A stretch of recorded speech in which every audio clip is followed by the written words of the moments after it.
Gabriele Amort. Padre Pío, breve historia de un santo. Presentación. Padre Amort quiere escribir un libro sobre Padre Pío. Usted ha sido su amigo durante años, le ha conocido bien, puede escribir algún recuerdo personal que nadie conoce, puede ser breve, incluso solo 150 páginas. Soy sincero, para mí no era ningún esfuerzo. Me gustaba la idea de recorrer la vida de este amadísimo padre espiritual, al que visité durante 26 años, de 1942 a 1968, me gusta recordar mis encuentros con él. No creo que diga nada nuevo, nada que no se haya dicho ya. Pero sí puedo ayudar a dar a conocer a un gran santo, animando a leer otros libros sobre él y, sobre todo, sus escritos. Con mucho gusto me pongo manos a la obra, aunque sé desde ahora que el resultado será modesto, demasiado desigual al personaje del que habla. Don Gabriele Amort. Ya era distinto. Los devotos del Padre Pío que, cada vez más numerosos, visitan Pietrelcina, a 12 kilómetros de Benevento, se encuentran con un alegre pueblo situado a mitad de una colina, a 350 metros sobre el nivel del mar, con muchos edificios nuevos, calles bien mantenidas, con una calma acogedora. Solo cuando uno se adentra en determinadas callejuelas se puede reconocer el pueblecito, lleno de pobreza, de hace un siglo, cuando el Padre Pío nació el 25 de mayo de 1887. Las 3 habitaciones de un bajo en Vico o Estorto Valle, que formaban lo que era su casa, aún dan la idea de la pobreza de sus padres, Gracio Forgio Uni y María Giuseppa di Nancio. Vida dura, entonces. Gracio, como muchos de sus paisanos, tuvo que ir a América en varias ocasiones para apañar lo necesario para su familia. La madre, Pepa, trabajaba todo el día, como todas las madres del pueblo. Ambos eran analfabetos, pero también tenían una gran fe y ese sentido común que el Señor concede a los pequeños. Tuvieron 7 hijos, de los cuales 4 murieron pronto. No sabemos mucho sobre la infancia del Padre Pío. Sabemos, sin embargo, lo suficiente para comprender que era distinto a los demás, era un niño sobre el que el Señor demostró tener planes extraordinarios. Tal vez esto moleste a la mentalidad moderna, a la que le gusta ver en los santos a personas idénticas a nosotros, llenas de defectos, incluso con grandes dispersions, que después siguen su camino ascendente. No olvidemos que los santos son, ante todo, una obra maestra de la gracia, aunque confiada a su libre correspondencia, por lo que a veces, además del ejemplo que nos dejan y que podemos imitar, debemos admirar el plan extraordinario de Dios sobre ellos, totalmente único e irrepetible. Dios tenía para el Padre Pío planes extraordinarios. No nos debe sorprender si una serie de hechos extraordinarios empezaron a prepararle desde la primera infancia. Entrando en la sencilla iglesia de Santa Ana, se puede visitar el pequeño baptisterio en el que, al día siguiente de su nacimiento, el Padre Pío fue bautizado con el nombre de Francesco, nombre que se revelará profético por la elección de vida franciscana que este niño abrazó años más tarde. De la niñez e infancia del pequeño Francesco sabemos que era muy obediente, por lo que los padres nunca tuvieron que pegarle. Desde muy temprana edad demostró ser amante de la oración y absolutamente intolerante a las palabrotas y las blasfemias, por desgracia comunes entre sus jóvenes compañeros. Un episodio curioso: cuando tenía 10 años enfermó y tuvo que permanecer en cama durante un mes. Su madre había preparado una gran sartén de pimientos fritos y había salido de casa un momento. El pequeño enfermo se levantó de la cama y, uno tras otro, se comió todos los pimientos. Conclusión: se curó. El 27 de septiembre de 1899, cuando tenía 12 años, Francesco recibió la confirmación, de nuevo en la iglesia de Santa Ana, quizás recibió también la primera comunión. Mientras tanto, para ayudar a su familia, pastoreaba algunas ovejas. Pero su padre intuyó su inteligencia y su anhelo e hizo que estudiara. Con 15 años estaba ya en el instituto de segunda enseñanza y había decidido, desde hacía tiempo, ser sacerdote. También había decidido entrar en el convento de los frailes con barba, porque era admirador del buen fray Camilo, un fraile con larga barba negra que iba de un lado a otro para la cuestación. ¿Cómo había madurado esta decisión? Aquí empezamos a adentrarnos en los caminos extraordinarios por los que el Señor guió al Padre Pío. Al amor y a la oración había añadido muy pronto el amor a la penitencia, hasta el punto que su madre lo sorprendió mientras se flagelaba. Pero lo que es muy especial desde los primeros años de vida y, concretamente, desde que tenía 4 años, eran las visiones celestiales que tenía y su lucha contra el demonio, que a veces era visible de manera obsesiva y terrible. Poco sabemos de estos hechos, ya que el pequeño Francesco, pensando que eran hechos habituales para todos, no hablaba de ellos. Las apariciones eran del ángel custodio, el Señor, la Virgen y muchos más. Los demonios generalmente aparecían bajo formas bestiales, horrorosas y amenazadoras. Este tormento, sensible también a los demonios y al consuelo de apariciones divinas, será una característica casi diaria para el Padre Pío, al menos hasta la aparición de los estigmas. La lucha contra el gigante. Hay 2 episodios a los que el Padre Pío siempre atribuyó gran importancia y sobre los que volvía a menudo con sus directores espirituales. Ambos sucedieron cuando el Padre Pío tenía unos 15 años, es decir, poco antes de su entrada en los capuchinos en 1903. Son 2 episodios de gran significado en la evolución de la vida del Padre. Conocemos bien el primer episodio, porque el Padre Pío lo contó en varias ocasiones, en especial lo refirió por escrito a su director espiritual, el Padre Agustín, y lo resumimos aquí a partir de este testimonio. Se trata de una visión. El joven se vio junto a un hombre resplandeciente, hermosísimo, que le invitó: ven conmigo, porque te conviene combatir como un guerrero valeroso. Le acompañó a un campo vastísimo, en el que se encontró en medio de 2 grupos de personas. Uno estaba formado por hombres muy hermosos, con cándidos vestidos, el otro por personas de aspecto espantoso, vestidos de negro, y que parecían sombras oscuras. Al instante, Francesco vio venir hacia él a un hombre horroroso, tan alto que su frente tocaba las nubes. El personaje resplandeciente exhortó al muchacho a combatir contra ese gigante. Francesco le pidió que le evitara ese enfrentamiento, pero el otro respondió: vana es tu resistencia, tienes que pelearte con él.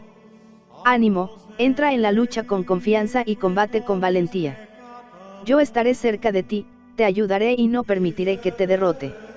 El choque fue terrible, pero gracias a la ayuda del personaje resplandeciente, el gigante fue derrotado y tuvo que huir. Detrás de él arrastró a esa multitud de hombres horrorosos, que huyeron lanzando alaridos, maldiciones y gritos atronadores. La otra multitud, en cambio, dirigía voces de júbilo y alabanza al resplandeciente personaje que había ayudado a Francesco en la desigual lucha. Fue entonces cuando ese personaje puso sobre su cabeza una corona de indescriptible hermosura. Después se la quitó y le dijo: tengo reservada para ti otra corona más hermosa si sabes luchar contra ese gigante.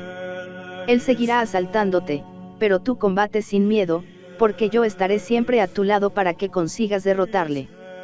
Toda la vida del Padre Pío fue una lucha continua contra el demonio, que le asaltaba e intentaba impedir que salvara almas. A veces fue una lucha interior, otras, un ataque externo. Y cuando el Padre, agotado, lleno de moretones y de golpes, era socorrido por sus hermanos, solía confesar: gracias a la ayuda celestial, siempre gano yo. Este episodio siempre ha sido una anticipación muy significativa de la vida del Padre Pío.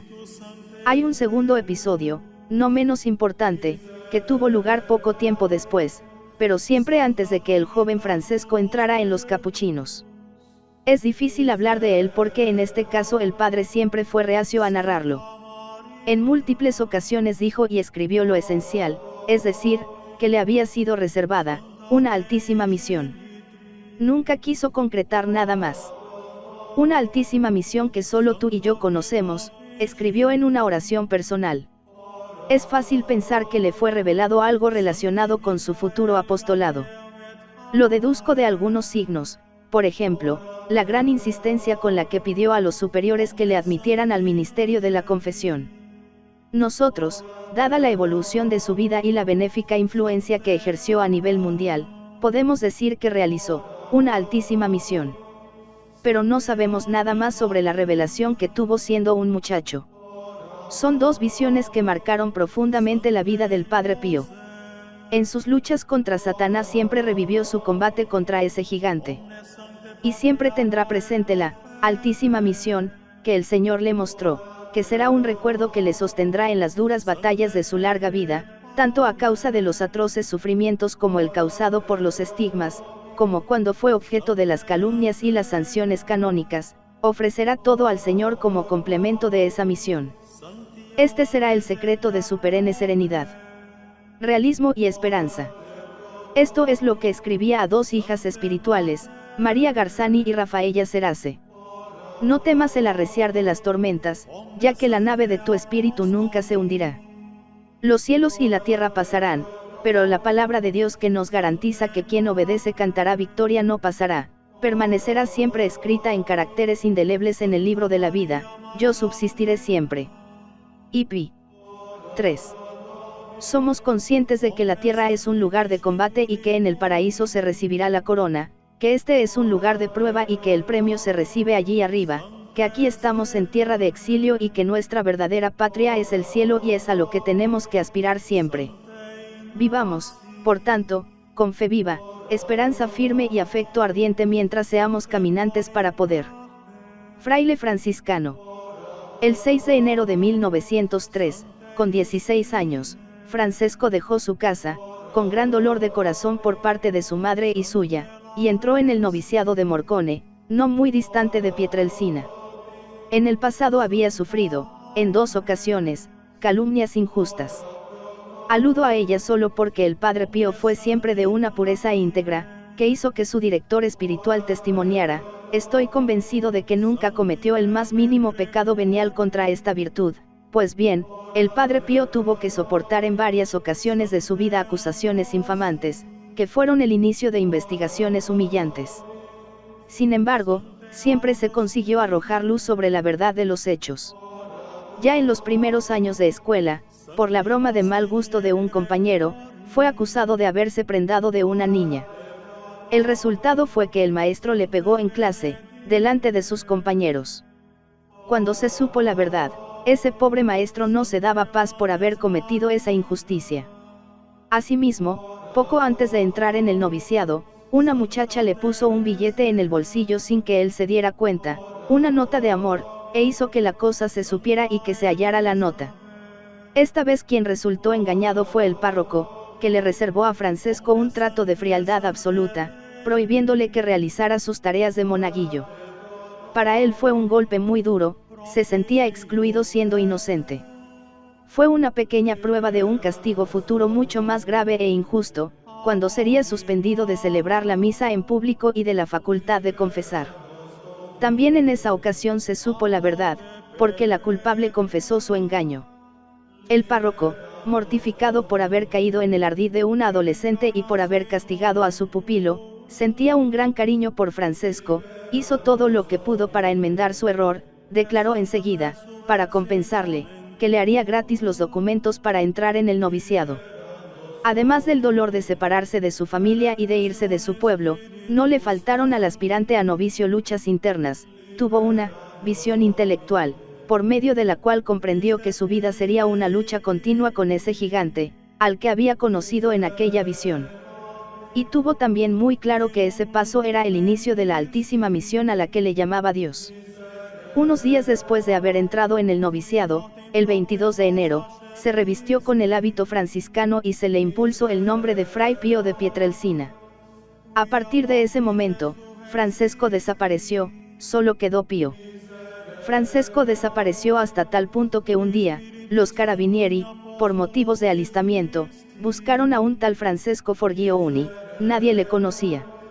Pero en compensación, Francesco, el de Asís, había entrado plenamente en Fray Pío de Pietrelcina, con su amor a Cristo, a sus hermanos, sobre todo si estaban enfermos en el alma o en el cuerpo, con su amor a la pobreza.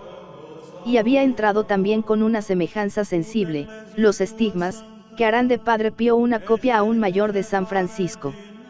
Los comienzos de la vida religiosa del Padre Pío no fueron brillantes. Su comportamiento, su obediencia, su jovialidad con sus compañeros eran óptimas. Sin embargo, siempre fue una persona con una salud quebradiza y sus resultados en los estudios tuvieron aspectos extraños. Digamos que, en conjunto, eran más que suficientes, pero nunca brillantes. Pero el aspecto más raro era este: sus compañeros recuerdan que, cuando le preguntaban en clase, siempre se sabía la lección. Y testifican que nadie nunca le vio estudiar. También durante los años de teología, quien entraba en su celda lo descubría en oración. No es que no consiguiera estudiar, pero en cuanto abría un libro, enseguida se quedaba absorto en el pensamiento de Dios, pensamiento que era constante. Es inútil buscar otros motivos, el Padre Pío vivía para rezar, la oración era su respiración, su vida. Ya antes de entrar en el convento estaba siempre absorto en Dios, y así seguirá estando, incluso cuando hablaba con personas o hacía otras tareas, y todo sin distraerse, porque conseguía escuchar lo que las personas le contaban mientras llevaba a cabo sus tareas. Su oración era ininterrumpida y no le distraía de sus otros deberes. Con el paso del tiempo, los problemas de salud se agravaron tanto que los médicos, vista la inutilidad de las curas, aconsejaron que el fraile fuera enviado a Pietrelcina, donde confiaban en los saludables beneficios del aire de su pueblo natal.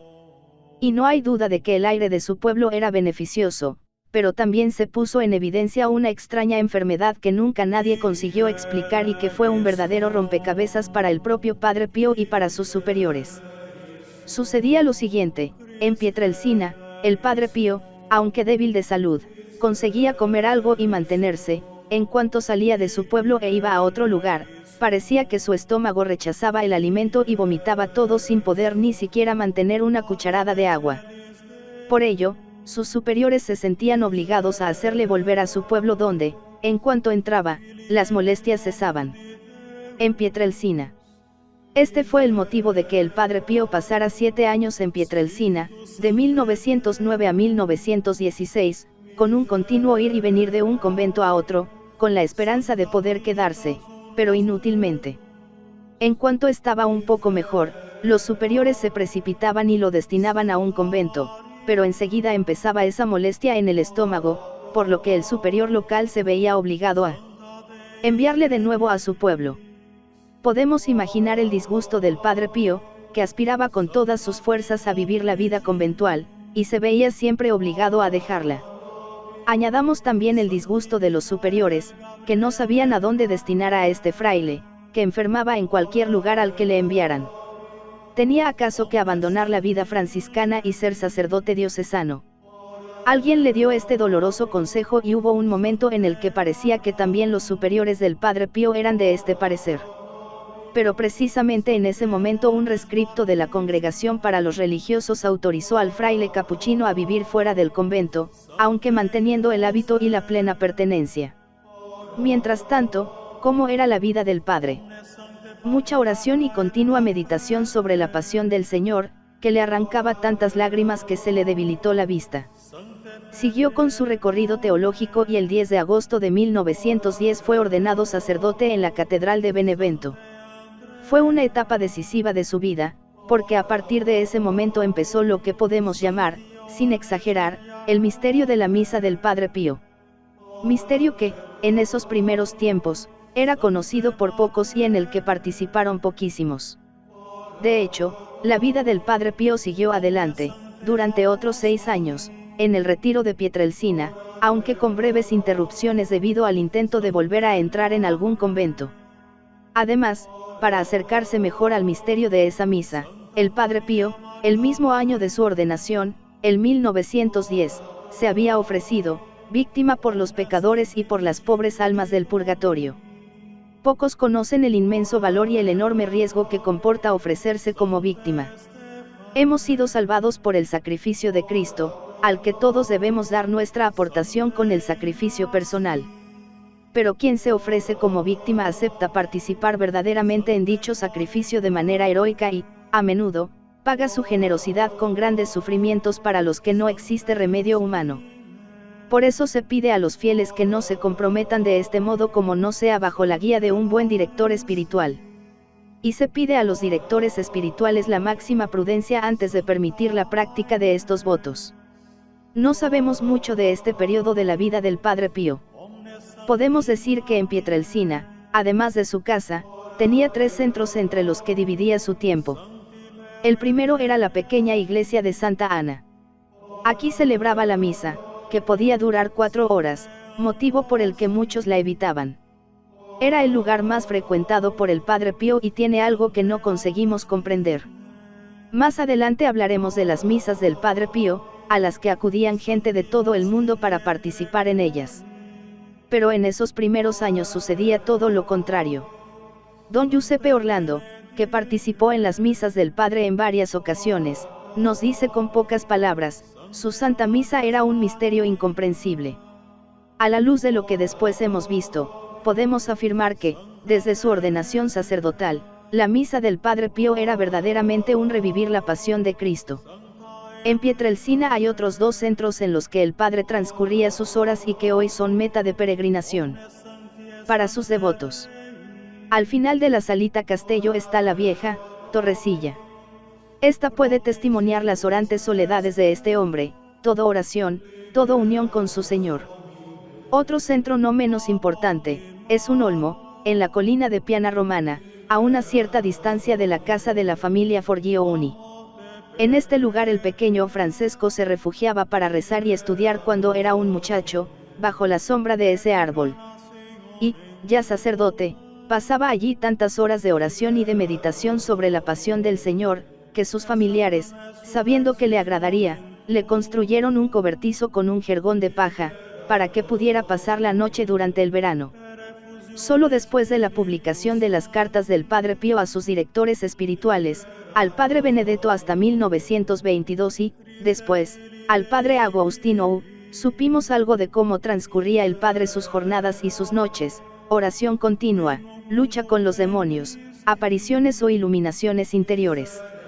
A los sufrimientos causados por una salud maltrecha y las luchas con el demonio, se añadieron otros que el Señor mandó a su siervo para que pudiera llevar a cabo su misión de santificador de las almas. Desde 1910, mientras rezaba bajo el olmo, el Padre Pío tuvo los estigmas invisibles. En recuerdo de este hecho, en ese lugar se construyó una capilla. Sufrió a menudo la perforación de su corazón y casi una vez a la semana era sometido a la flagelación y a la coronación de espinas.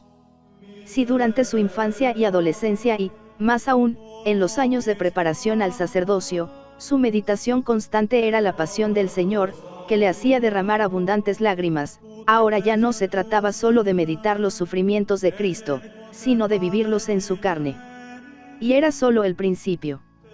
Podemos así concluir esta fase de su vida, que podríamos llamar, los 7 años de Pietrelcina. Cuando entró en los franciscanos, en 1903, una voz clara le había dicho, santifícate y santifica. El dolor de tener que vivir fuera del convento estaba mitigado por el hecho de sentirse aprobado por los superiores y canónicamente en regla, gracias al rescripto de la Congregación para los Religiosos, que le permitía estar en Pietrelcina. Siempre pudo celebrar la misa en la pequeña iglesia de Santa Ana, aunque el debilitamiento de la vista era tan importante que se le permitió celebrar la misa de la Virgen o la misa de los difuntos, es decir, la memoria sustituía prácticamente al esfuerzo de tener que leer. Fueron años caracterizados por una cotidianidad que se alternaba entre vejaciones diabólicas y dulcísimos éxtasis. Todo esto duró hasta el 17 de febrero de 1916. Un cuesta. NDT. Meta final, San Giovanni Rotondo. El Padre Pío obtuvo tarde la facultad de confesar, que en general es acordada poco después de la ordenación sacerdotal, tal vez mediante un examen previo de teología moral. Desde Pietrelcina dirigía espiritualmente por correspondencia a algunas personas que le habían sido confiadas. También la dirección espiritual por carta será una de las características del Padre. Entre otras, dirigía espiritualmente a una señora anciana y soltera de Folle, muy buena, una verdadera alma elegida, Rafaelina Serace. Cuando enfermó gravemente, insistió a los capuchinos de Folle, a los que conocía bien, para que pudiera cumplir su deseo de conocer personalmente al Padre Pío antes de morir. Era un deseo muy comprensible, era la petición de un gran acto de caridad. Además podía ser la ocasión, tan deseada por los superiores, de hacer salir al Padre Pío de su aislamiento en Pietrelcina.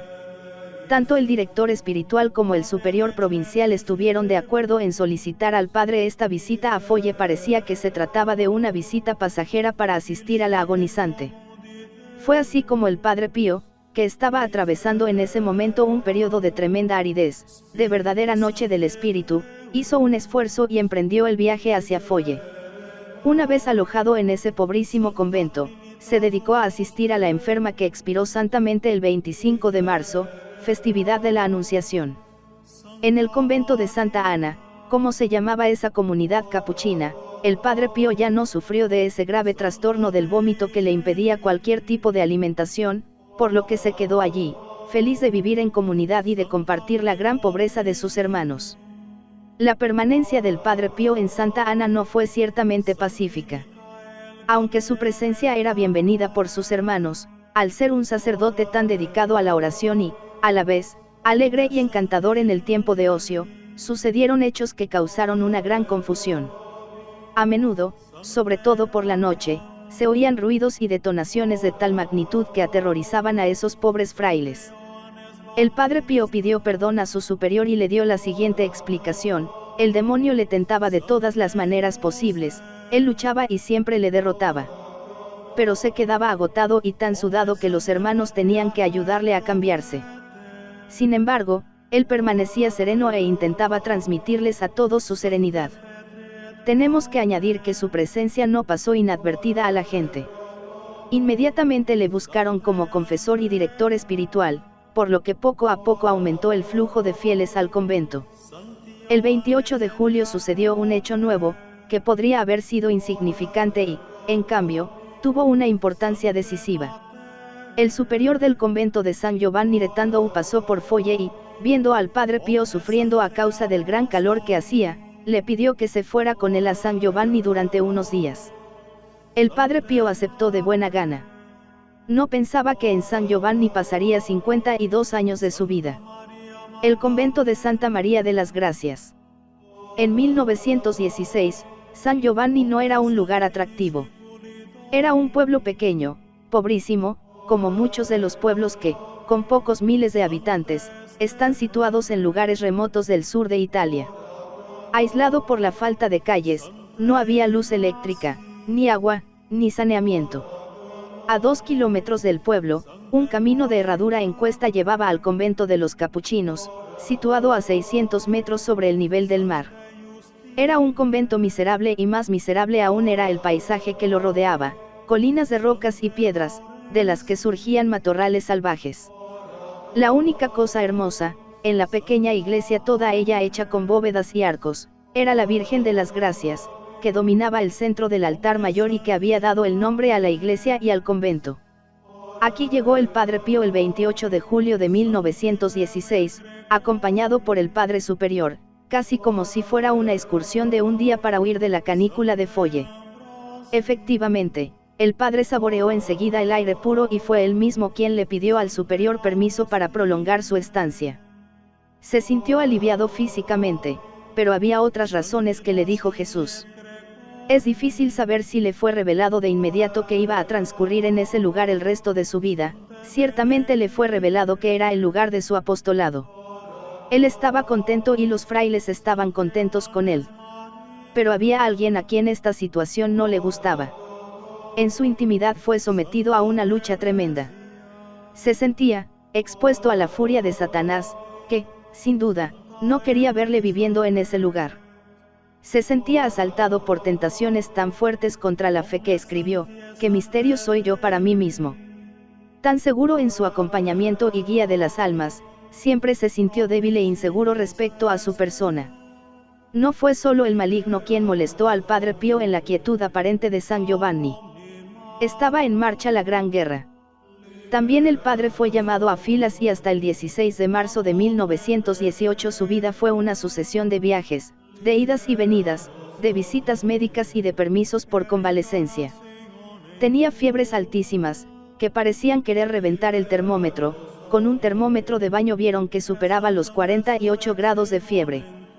Tenía síntomas extraños que los médicos, en crisis, reconocían no comprender. Para él fue un periodo muy duro por los esfuerzos físicos a los que fue sometido, pero aún más por el lenguaje y el comportamiento de sus conmilitones y, sobre todo, por la frecuente imposibilidad de celebrar la Santa Misa. En compensación, conoció mejor ese mundo por el que se sentía impulsado a sacrificarse. En el convento le confiaron una tarea especial, era director espiritual de los frailecillos, o colegiales, confiados a los frailes. El Padre Pío se dedicó a ellos totalmente, les confesaba y les impartía breves conferencias espirituales. Y, sobre todo, rezaba por ellos, luchaba a su favor contra el demonio y, conforme a su total generosidad, se ofrecía al Señor como víctima por ellos. Pero pronto empezó para el fraile otra tarea. Empezaron a afluir a su confesionario cada vez más personas, tantas que al cabo de poco tiempo confesar le ocupaba toda la mañana. Confesaba y hacía dirección espiritual, también por carta. No solo el demonio le atormentaba. El Señor tenía para ese fraile un plan muy especial y no le escatimaba dalzures espirituales y profundas, preparándole también a convertirse en un signo visible de su imagen. Del 5 al 7 de agosto de 1918, el Padre Pío sufrió casi ininterrumpidamente ese fenómeno místico que se llama transverberación. El 9 de agosto de 1912 ya le escribía así al Padre Agostino: siento, Padre mío, que el amor me vencerá al final, el alma corre el riesgo de separarse del cuerpo debido a que no puede amar suficientemente a Jesús en la tierra. Sí, el alma mía está herida de amor por Jesús, estoy enfermo de amor, siento continuamente la amarga pena de ese ardor que quema y no consume. Le ruego me sugiera, si puede, el remedio para el actual estado de mi alma. He aquí una lánguida imagen de lo que Jesús obra en mí. Del mismo modo que un torrente arrastra consigo a la profundidad de los mares todo lo que encuentra en su recorrido, así mi alma se ha hundido en el océano sin orillas del amor de Jesús, sin mérito alguno por mi parte y sin dar razón de él, arrastrando tras de sí todos sus tesoros. Y el 12 de agosto del mismo año, estaba en la iglesia para dar gracias por la misa, cuando de repente sentí que un dardo de fuego hería mi corazón, tan vivo y tan ardiente que creí morir. Me faltan las palabras para haceros comprender la intensidad de esta llama, de hecho no puedo expresarlo. Me cree. El alma, víctima de estas consolaciones, se queda muda. Parece como si una fuerza invisible me sumergiera totalmente en fuego. Dios mío, qué fuego. Un segundo más y mi alma se separaría del cuerpo. Se hubiera ido con Jesús, y era como si un personaje celeste, con una larga hoja de hierro bien afilada, le atravesara el corazón con golpes continuos. A partir de ese momento, el padre sintió esa herida siempre abierta y sangrante, que nunca cicatrizó. Los primeros meses de 1918 fueron muy tristes. La guerra y la española habían causado estragos entre la población y los conventos. No puedo no recordar, entre las víctimas de esa epidemia, a 2 de los 3 videntes de Fátima, Francisco y Jacinta. El convento de Santa María de las Gracias estaba reducido a 3 frailes, el padre Paulino, el superior, fray Nicola, el responsable de la cuestación y el padre Pío, que también agarró la española, pero, gracias a Dios, de forma leve, aún así tuvo que permanecer en cama del 5 al 17 de septiembre. En el convento vivía también el pequeño grupo de colegiales. Los estigmas. La mañana del viernes 20 de septiembre, fiesta de los estigmas de San Francisco, después de la misa, el padre Pío estaba rezando solo en el coro. Casi sin darse cuenta le sobrevino un dulce sueño, acompañado por un sentimiento total de paz. De repente, se le presentó ese crucifijo que tenía delante de él y que sigue todavía allí, en la balaustrada del pequeño coro. Pero en esa ocasión el crucificado tenía los rasgos de ese mismo personaje celeste que el 5 de agosto había transverberado su corazón. Había una diferencia, esta vez, de las manos, los pies y el corazón del personaje manaba abundante sangre. Desapareció inmediatamente. El padre Pío, que se había quedado aterrorizado ante esa visión, se sintió desgarrado en esas mismas partes, manos, pies y corazón, sintió que estaban traspasados y se dio cuenta que de ellos manaba mucha sangre. Se arrastró de rodillas hasta su celda, donde intentó vendarse lo mejor que pudo sus heridas. Escribió a su director espiritual describiendo los sentimientos que le atravesaron: tormento, condena, humillación, confusión. No se daba paz, no sabía cómo comportarse con sus hermanos, con los demás. En vano suplicó al Señor con todas sus fuerzas: déjame el dolor, auméntalo si puedes, pero quítame las llagas visibles. Concédeme la gracia de que no se vean. Se sentía oprimido por una confusión insoportable. Vivió días horribles y tristes. Sentía que era, ante Dios, un monstruo repulsivo y odioso.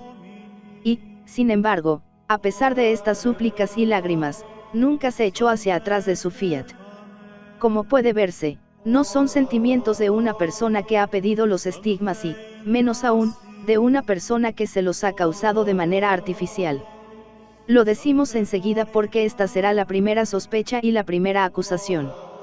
A pesar de todos los esfuerzos que hacía para esconder lo que le había sucedido, el superior, padre Paulino, vio claramente las llagas, habría tenido que ser ciego para no verlas, y avisó al padre provincial, que inmediatamente recomendó silencio absoluto sobre el hecho.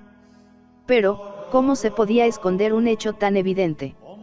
Las manos cubiertas por mitones, de las que a veces salía un hilo de sangre y que, de todas maneras, estaban descubiertas durante la celebración de la misa, el modo de caminar lento, con dificultad, el rostro que reflejaba un dolor mayor de lo normal. La gente no es estúpida.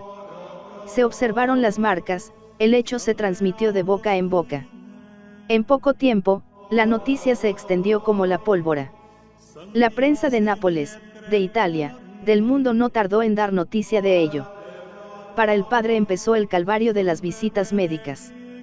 El prof. Luigi Ramenelli examinó cuidadosamente las llagas 5 veces, hizo una descripción detallada y concluyó que, científicamente eran absolutamente inexplicables. El prof.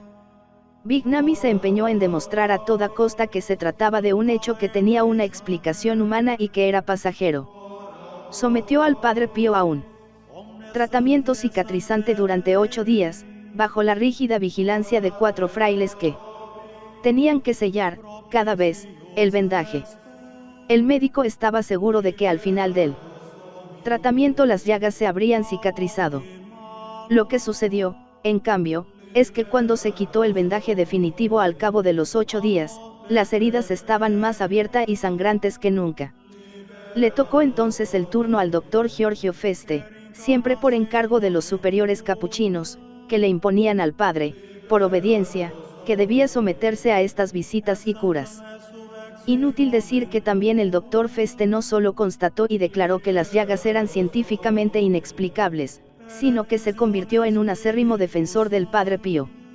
Mientras tanto, el padre, sin preocuparse de los estudios médicos y la confusión de los periodistas, seguía celebrando sus largas misas, confesando y dirigiendo espiritualmente a las almas directamente o por escrito. Guardaba dentro de sí el dolor y la humillación, intentando esconder, más que nunca, las heridas y el dolor que le causaban. Desde la primera vez que fui a verle, oí de boca de una persona que pasaba meses enteros al lado del padre Pío: no te dejes engañar. El padre tiene sufrimientos atroces por los estigmas, pero es un verdadero artista escondiéndolos. Permítanme que me conceda ahora un recuerdo personal en relación con los estigmas del padre Pío, de este padre que sufría y salvaba a las almas, pero al que siempre se le opusieron, aunque de buena fe, para protegerle, para evitar fanatismos, etc., las autoridades capuchinas y eclesiásticas. Doy un salto hacia adelante, hasta el año 1958. Estábamos en pleno segundo decenio de la persecución tremenda a la que fue sometido el padre Pío. Los superiores capuchinos prohibían a sus fieles que visitaran al padre. También las autoridades eclesiásticas miraban de mala manera al padre, atacando incluso con medidas disciplinarias a quienes organizaban visitas a San Giovanni Retando. La gente estaba desconcertada. Si el Señor le había concedido al padre Pío ese signo visible de la pasión, no era una invitación abierta a ir hacia él como modelo de imitación de Cristo. En esos años escribía todas las semanas en Famiglia Cristiana.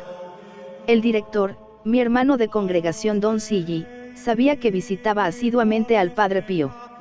Me dijo: ha llegado el momento de hablar claro. Escribe un artículo equilibrado y bien fundamentado. Lo publico en las primeras 2 páginas, las más leídas y significativas de la revista. Así escribí mi artículo, que fue publicado el 23 de noviembre de 1958, con un título provocador: en conclusión, ¿tenemos que creer o no al Padre Pío? Decididamente, fue un artículo contracorriente. No hago referencia a él por el gran eco que tuvo entonces, sino por otro motivo, mucho más importante, que diré al final. Un inciso: mi escrito respondía a una pregunta de un lector, desconcertado por el hecho de que su coadjutor considerara que todo lo relacionado con el Padre Pío era un montaje. Además, afirmaba que el Papa Pío XI se había pronunciado en contra. El lector también preguntaba si existían criterios sobre los que regularse. He aquí el artículo. En conclusión, ¿tenemos que creer o no al Padre Pío? En principio, no se puede negar la posibilidad de los estigmas. En la historia de la Iglesia, unas 349 personas los han tenido, 80 de las cuales han sido canonizadas, por lo que no hay duda sobre la bondad y sinceridad de los sujetos. Algunos intentan comprender por qué Dios manda estas llagas, cuál es su significado. Probablemente para recordar a los hombres el valor redentor del dolor, invitándoles a meditar sobre la pasión del Salvador. Pero no se puede negar que, en el sujeto que los lleva, pueden indicar una adaptación más plena a la imagen de Jesús. Tal vez este aspecto, que es claro para nosotros, se le escapa al Padre Pío, para el que los estigmas son algo que no le pertenecen, no hacen referencia a él, sino que valen solo para recordar las llagas del Señor. Por esto deja que las besen, como dejaría besar una imagen sagrada. Diría que él mismo las venera. En realidad, son una imagen del crucificado no esculpida en madera o pintada en tela, sino grabada en su carne viva.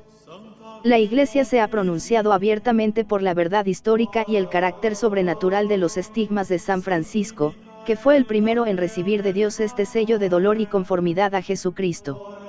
Después se han ido detallando cada vez más, sobre todo en estos últimos tiempos, los criterios según los cuales es posible reconocer la presencia de estigmas verdaderos, es decir, de carácter sobrenatural.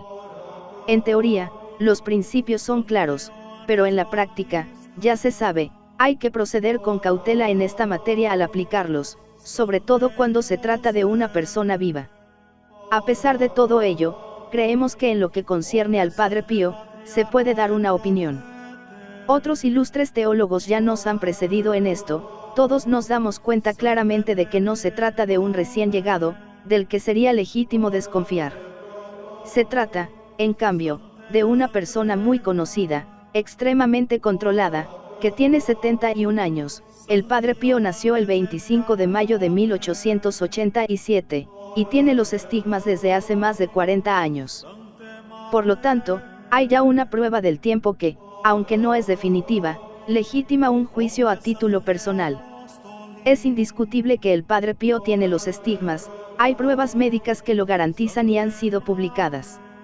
Es una verdad que se puede verificar en cualquier momento. Veamos más bien si podemos considerar que el origen de tales llagas es sobrenatural.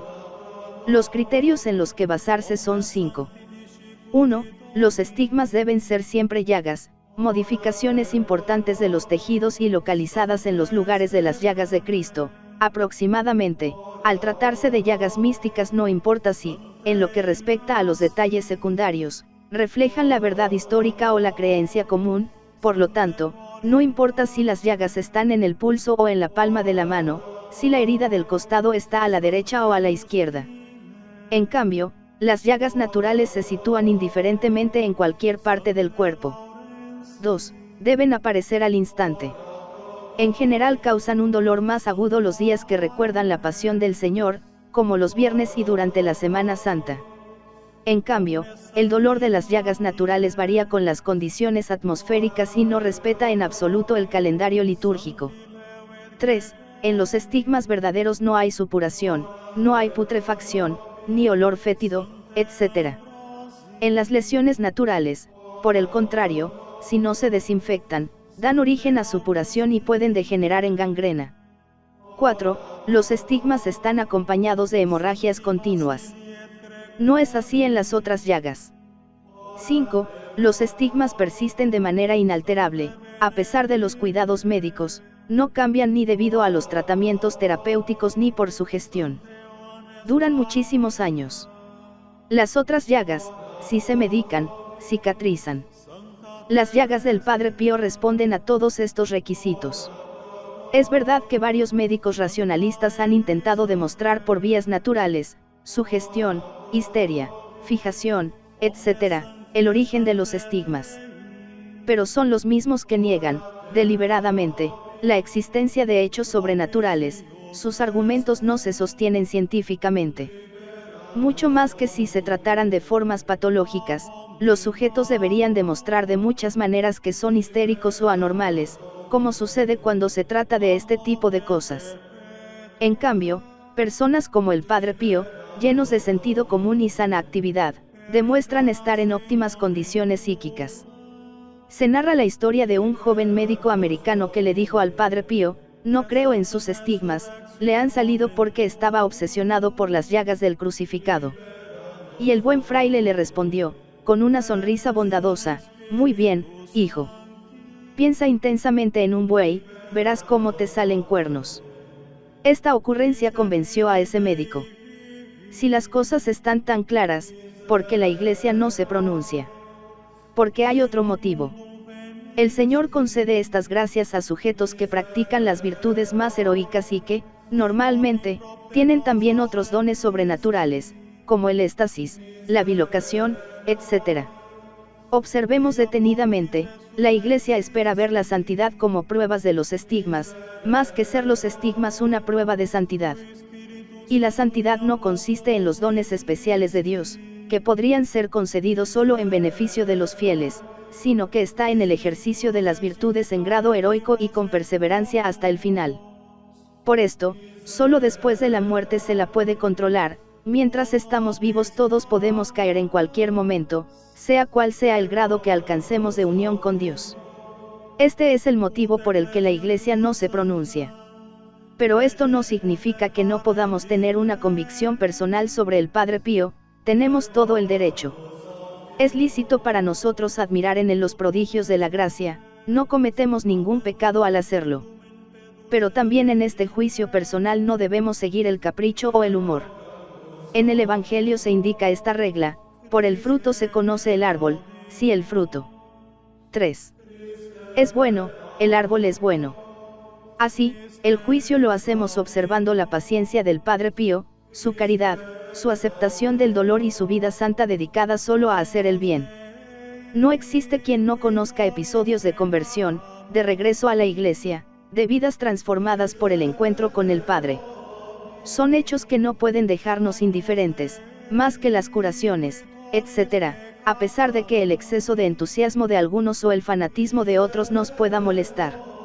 Bajo Pío XI se realizó una visita al Padre y la opinión resultante fue negativa. Pero no era una opinión oficial y, mucho menos, infalible. Era una opinión como muchas, expresada por un médico que fue tachado rápidamente de burro por otro médico. Con todo el respeto hacia los médicos, Pío XI era ajeno a estas cosas. En cambio, se sabe que el día de la beatificación de Santa Teresita de Lisieux se vio al Padre Pío presente en San Pedro, aunque contemporáneamente estaba en San Giovanni Retandour. Un conocido monseñor, testigo del hecho, lo refirió al Papa, añadiendo que también don Orione lo había visto. Y el Papa respondió: si lo ha visto también don Orione, lo creo.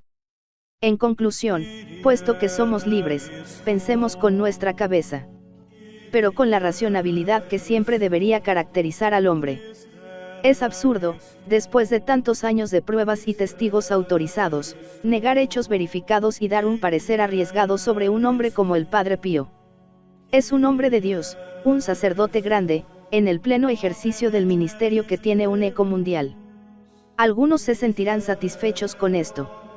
Quien además reconoce en él otros carismas sobrenaturales y le considera un instrumento del Señor para gracias extraordinarias, que piense de nuevo en las muchedumbres de fieles que van a San Giovanni, en las altas personalidades eclesiásticas y civiles que se dirigen a él, y se sentirá bien acompañado. 40 años después. Han pasado 40 años desde que escribí este artículo, en tiempos difíciles. No tengo que rectificar nada. Más bien me gustaría decir a quien me lee por qué doy tanta importancia a ese artículo. Además del valor de cuanto afirma, hubo una continuación que nunca le he dicho a nadie.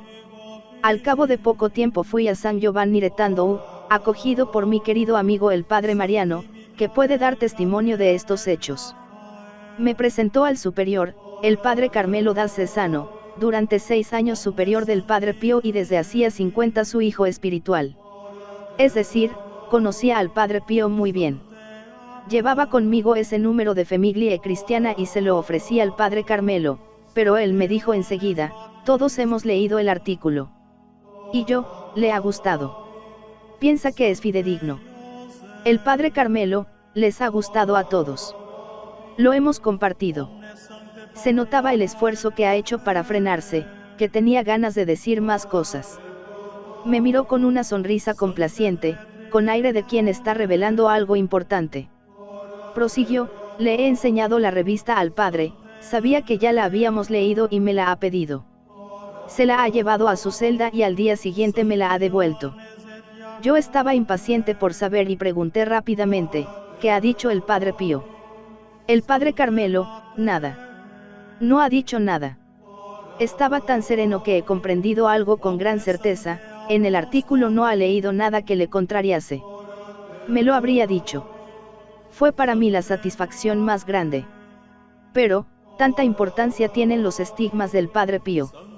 Conviene hablar tanto de ellos, en una biografía breve como es esta. En mi opinión, la importancia es inmensa, porque el Señor le concedió los estigmas al padre Pío para que fueran su auténtica tarjeta de visita: he aquí el sacerdote de Cristo crucificado.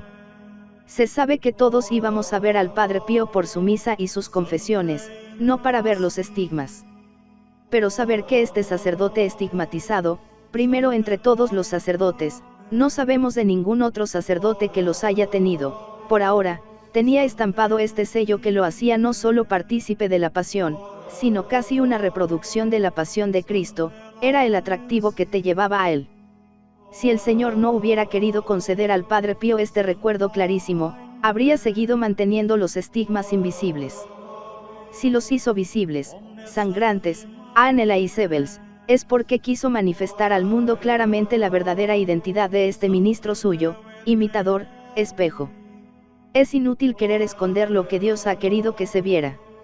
Y cuando el objetivo terminó, también los estigmas desaparecieron, de manera más misteriosa de cómo aparecieron.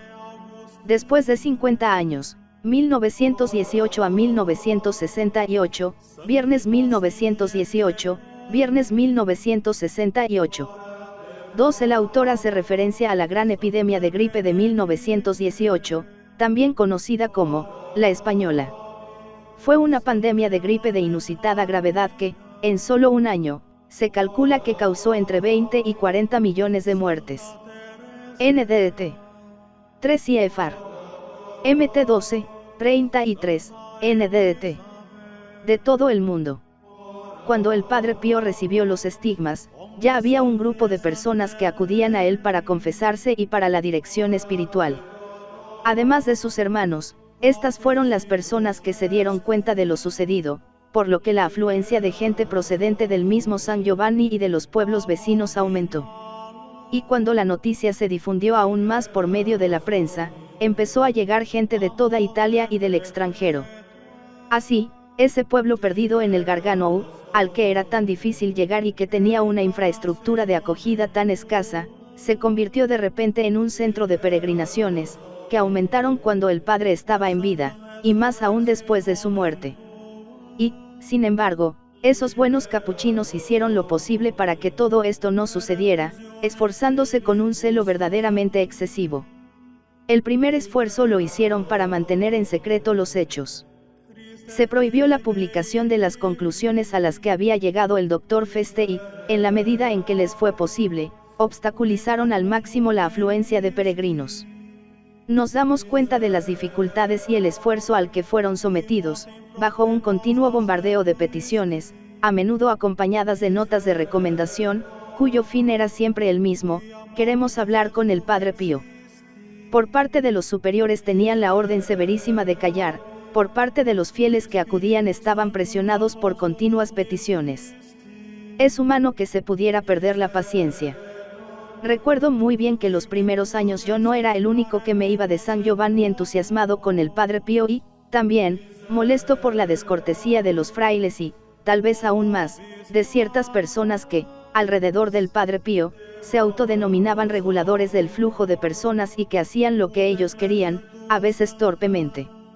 Lo que se puede afirmar con certeza es que no fueron los frailes los que alentaron las visitas al Padre.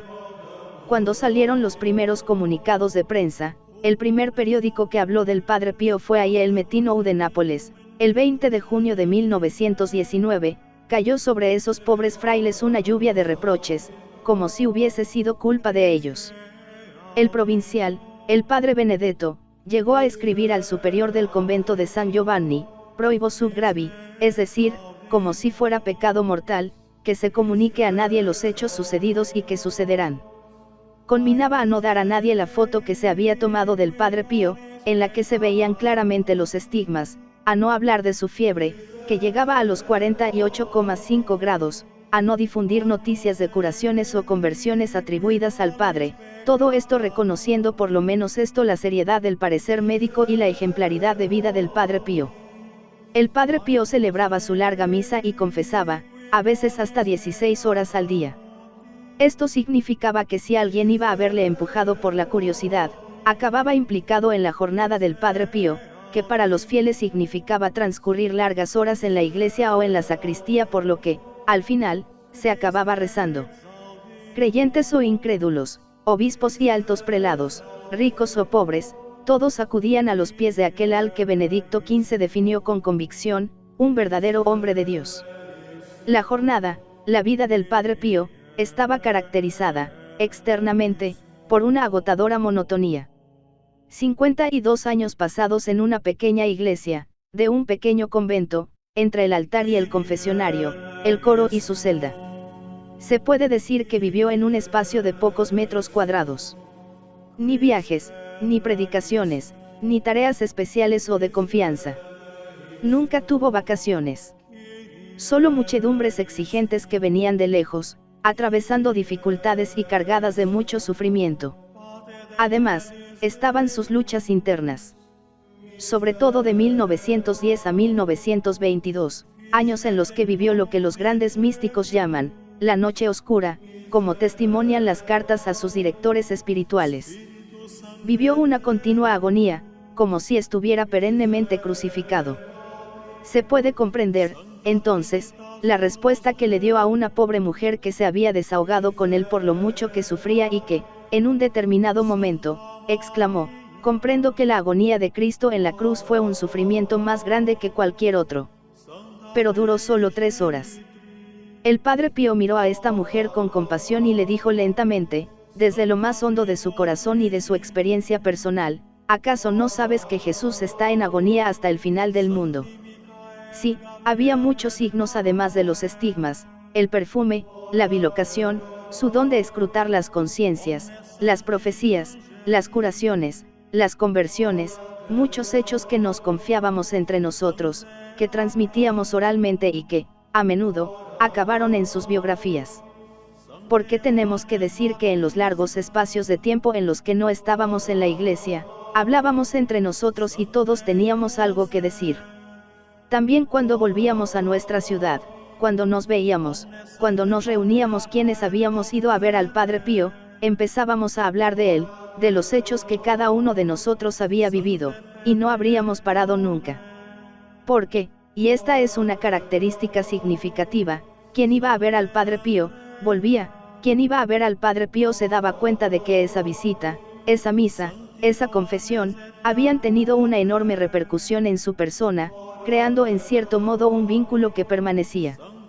Y, así, nacía el deseo de volver.